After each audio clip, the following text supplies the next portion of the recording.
Miarahaba anao ny tokantrano amin'izao maraindraina izao manaraka tsy tapaka ny vaovao mahakasika an'ilay rivodoza Fredy.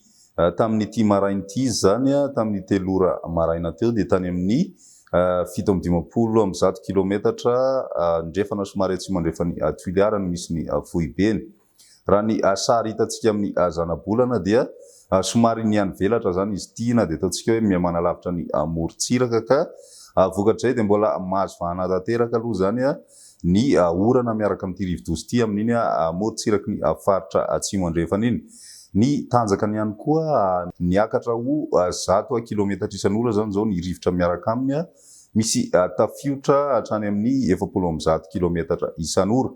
Saika manodidina ny ivony sy any an-dranomasina avokoa moa zany amin'ny ankapobeny no ahitana ireo rivotra miaraka amin'ity rivodoza ity. Mety mbola mahakasika ny morontsiraka ihany nefa nazana zany izay rivotra hatrany amin'ny 100 kilometatra isan'ora izay.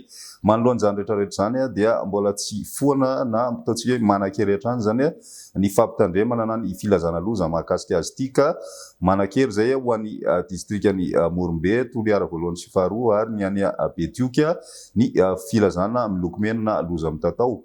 Eo ihany koa ny filazana loza manambana ho an'ny Ankazoabo, Sakara, Benenitra ary ny any Ampani. Misy ihany koa ny loza fanairana ho an'ny faritry Menabe sy ny any amin'ny distrikany Beroro. Mazava ho azy fa ny any an-dranomasina dia mbola tsy azo atao zany ny miandrika ho an'ity an'ity indrindrindrindra ny morontsiraka manomboka hatrany Besalampy zay ka hatrany amin'ny Cap Sainte-Marie zany ny tendrony atsimon'ny Madagasikara. Mitohy ihany koa zay ho hatrany amin'ny morontsiraka atsimo atsinanan'ny Madagasikara iny ho an'ity an'ity. Izay ny meteontsika na ny filazana vaovao fohy aloha zany amin'izao maraina izao mahakasika an'ity rivodoza ity. Amin'ny 9 ora maraina indray ny filazana vaovao manaraka.